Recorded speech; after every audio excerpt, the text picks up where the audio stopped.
This is my episode for Nick Clark. I thought I made an episode about our podcast last time when I met him, but unfortunately, I didn't get to make one. I make one for another guest during that time. There was a time when I was waiting for him.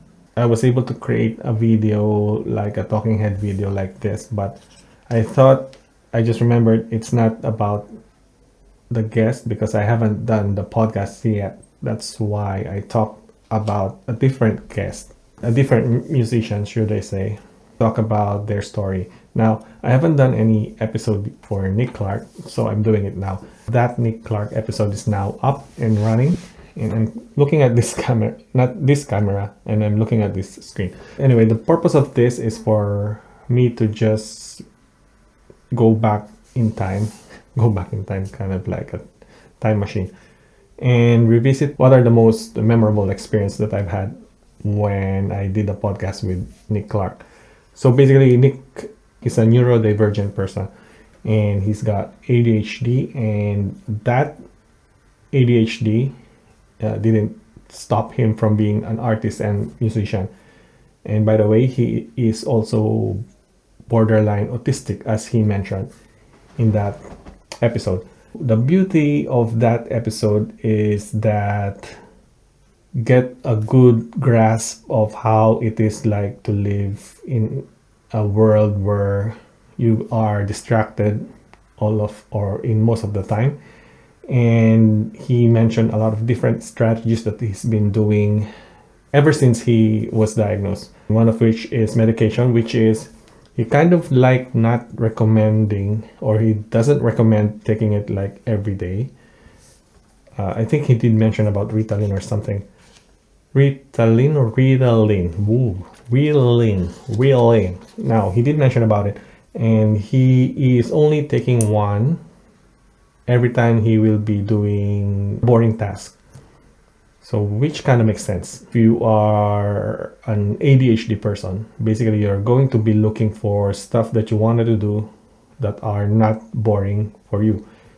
And for him, he found music on his journey across his life. Now, he's an art teacher, by the way, and he also, I think one significant factor there is that he mentioned a lot of his art students have ADHD as well, which kind of makes it interesting because, as you can see, a lot of the things or great things that have been created, in most cases, built by a neurodivergent person.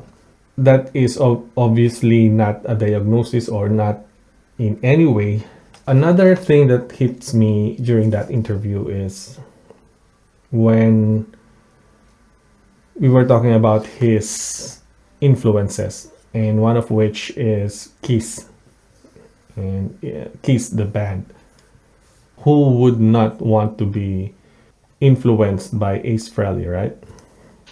And I think he's a great guitarist as well. Basically, I can owe it all to Kiss, the band. Is that basically what happened was this. I fully realized how awesome Kiss were.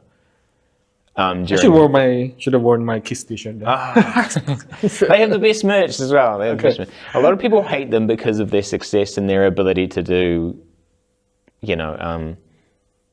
merchandise really well. But at the end of the day, like, they rock anyway. Like, they do dual guitar parts. There's like, they were the fucking coolest band in the early 70s, all the way through the early 70s. They like owned it, man. They were like the heaviest, the coolest, the weirdest, the scariest. It's as if Slipknot started going to like Studio 54. I don't know what would be the equivalent of them, because that's what Kiss did. It would be like Slipknot showing up at the Grammys and being like the coolest there by far. There are a lot of bits and pieces that we haven't covered, but if you will notice, just by having those long conversations, you will notice that I was kind of like in his ADHD space, where there was a time that we were talking about this topic and suddenly we went into this topic, and then swayed over to another topic, and so on and so forth. So you will notice how an ADHD mind works. And I'm not generalizing. I'm not trying to make it like a standard across all people with ADHD. What I'm trying to say is there are hints that you will notice. What does ADHD mean? Attention Deficit Hyperactivity Disorder. They're big in Australia and New Zealand. They're talking about vinyl for a second. Like my partner, when she started living with me, she brought a lot of her mum's vinyl, and she had some really fucking cool shit. Like some of it was like Meatloaf and stuff, but some of it was Kiss. And I was like, this is quite a fucking cool collection. And then we've mushed us together, and like we've got double ups. We've got double ups of like Sgt. Pepper's, double ups of Dark Side of the Moon by Pink Floyd, double ups of I think Led Zeppelin 2 or 4. I think we've both got one of those. And but yeah, we just mushed our vinyls together, and we've got a vinyl player now in the studio. So that's where my partner is going to use to become an artist. She's becoming a visual artist full time. Yeah.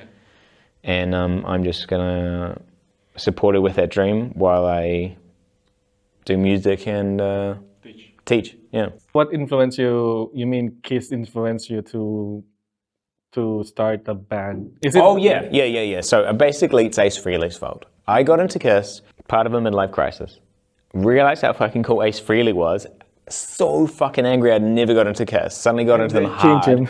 Yeah, started downloading their albums and stuff, and like, but their best one is like the very first live album. Alive. Kiss Alive. Yeah. One. Yeah. And I don't care if it's fake. I don't care if it's fake. If they did it in the studio and then like, just add some noise of applause for that one. Some of them are alive, some of them aren't.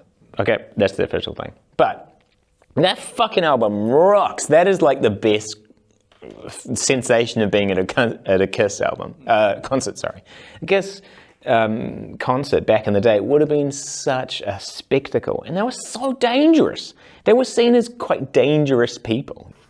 Just by merely listening to his story, the way he talks, the way he speaks, and the way our conversation got swayed from here to there, one way or another, you will know that we are not sticking to one specific topic. That kind of make it that a specific topic, which makes it interesting.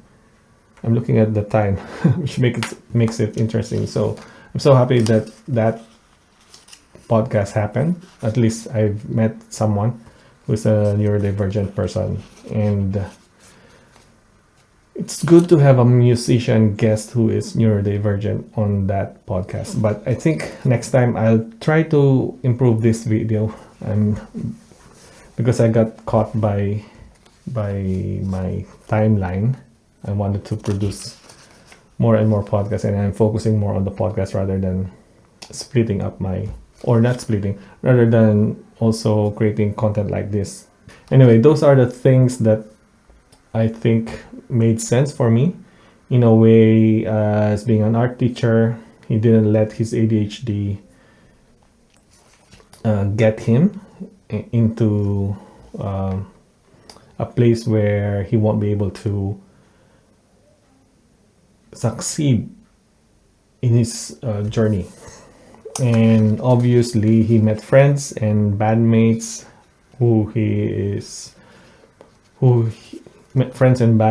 and they wrote song, and he was able to contribute in that sense. I think that's it for now for our Nick Clark episode. Okay,